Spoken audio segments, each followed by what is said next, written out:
It started like any regular afternoon, quiet streets, long shadows stretching across the pavement, and a teenage boy walking home with his gym bag over one shoulder.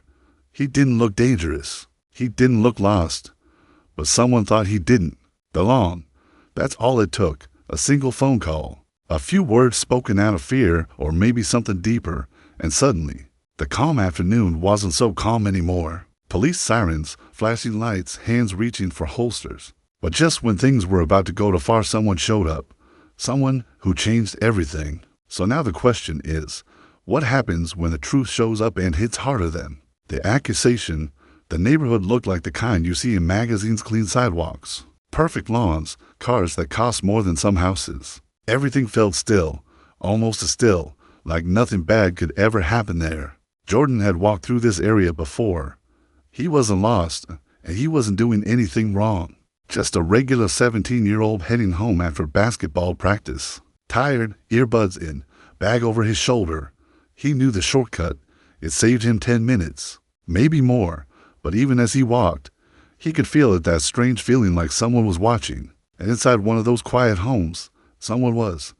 Behind a window, eyes followed him. Not with curiosity, but with suspicion. To them, he didn't look like someone who lived here. To them, his skin, his hoodie, and his bag said more than his face did. That's when things started to shift slow at first, like a whisper before a storm. Susan stood behind her living room window, holding her coffee like she always did around this time. She lived on that street for over a decade.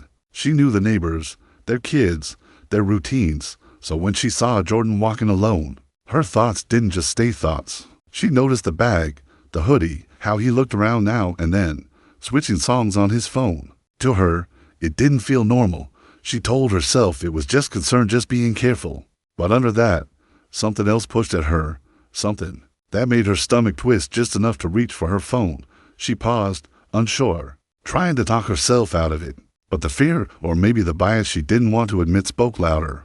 What if I don't call and something happens? She thought. So she called. Not because Jordan did anything, but because he was there, and that was enough. The 911 call didn't take long. Susan kept her voice steady, but there was tension in it. She told the dispatcher there was someone walking through her neighborhood who didn't look familiar. She mentioned the hoodie, the bag, how he seemed to be looking around too much. When asked if he was doing anything wrong, she hesitated. No, not exactly, she said, but added that it just didn't feel right. That was all it took. The dispatcher stayed calm, asked a few more questions, then told her that officers were on the way to check things out. Susan hung up and went back to the window, still watching Jordan from behind the glass. She thought she'd done the right thing. She thought calling would make things safer. What she didn't know was that her quick decision had just changed everything for a kid who was simply walking home. Jordan was just a block from his house when he heard the sound, sharp, sudden, impossible to ignore, a police siren. He pulled out his earbuds and turned around, confused. A squad car pulled up fast, doors swinging open before it even stopped fully. 2 officers stepped out, hands near their sides, eyes locked on him. Stop right there, one of them said. Jordan froze. He didn't run. He didn't argue. He just stood there, still holding the strap of his gym bag. When they asked what was in it, he answered calmly: basketball, shoes, jersey, water bottle. Nothing more. When they asked where he was going, he told them home, just a few blocks away. But the questions kept coming. One officer opened his bag without asking. The other stood close, watching every move. Jordan could feel it in his chest, that heavy feeling that this could go wrong even if he did everything right. As the officers stood over Jordan, asking more questions and digging through his things, a black SUV turned the corner and rolled to a stop nearby. No rush, no panic, just a quiet arrival that somehow made everything go still. The doors opened, and out stepped a woman in a sharp blazer and low heels that clicked against the pavement. Her name was Amara Johnson, and she wasn't just Jordan's mother. She was the state's district attorney. She didn't yell. She didn't raise her voice. She just walked straight toward her son, calm but full of purpose. The officers glanced at each other, suddenly unsure. One of them recognized her face from the news, but didn't put the pieces together fast enough. Susan, watching from her window, did. Her stomach dropped. She hadn't called the cops on some stranger. She had called them on the son of one of the most powerful women in the state, and now she couldn't look away. Amara stopped just a few steps from the officers, her eyes fixed on them, not with fear but with full control. One of them tried to wave her off, told her they were handling the situation. She didn't flinch. "What situation?" she asked, her voice calm but sharp enough to cut right through the tension. Jordan stood behind her, quiet, still trying to process what was happening. Amara pulled out her phone and held up a photo of Jordan's school ID, their home address, a picture of them together at a city event. "That's my son," she said. The officers didn't have much to say after that. One mumbled something about a suspicious person. The other looked down. Amara didn't yell. She didn't need to. "Did you stop him because of what he was doing?" she asked.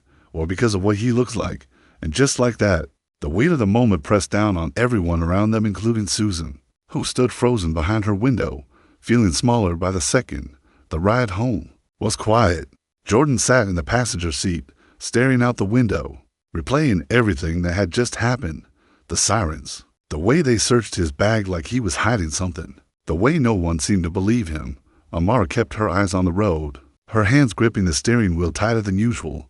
She had handled it calm, focused, but now that it was over, the silence between them said more than words could. After a minute, Jordan finally spoke. "What would have happened if you hadn't shown up?" Amara didn't answer right away. She wanted to say something strong, something that would make him feel safe, but the truth sat too heavy in her chest. So instead, she reached over and gently squeezed his hand. "You did everything right," she said. Jordan looked down, and it still didn't matter. Back on her street, Susan sat alone in her living room, holding the same phone she had used to call the police. The house was quiet now, but her mind wasn't. She kept thinking about what she had done, not because she meant to cause harm, but because she finally saw what it could have become. She had told herself it was just a precaution, just being careful, but the more she thought about it, the harder it was to ignore what had really driven her to call. Jordan hadn't done anything. He was just walking, but she saw him and got scared. Now she couldn't stop replaying Amara's face, her voice, her questions. Susan had lived on that street for years and never thought of herself as the kind of person who would judge someone based on how they looked. But now she wasn't so sure, and for the first time, she asked herself something she never had before. What exactly was she afraid of? This wasn't just about one afternoon. It wasn't just about Jordan or one scared neighbor or the police officers who showed up too fast. It was about something bigger, something that happens way too often and doesn't always end with a mother arriving just in time. Jordan was lucky, but not every kid is, and the truth is, there are way too many stories like his that don't make it home. Too many calls made out of fear. Too many people who walk away afterward and never think about it again.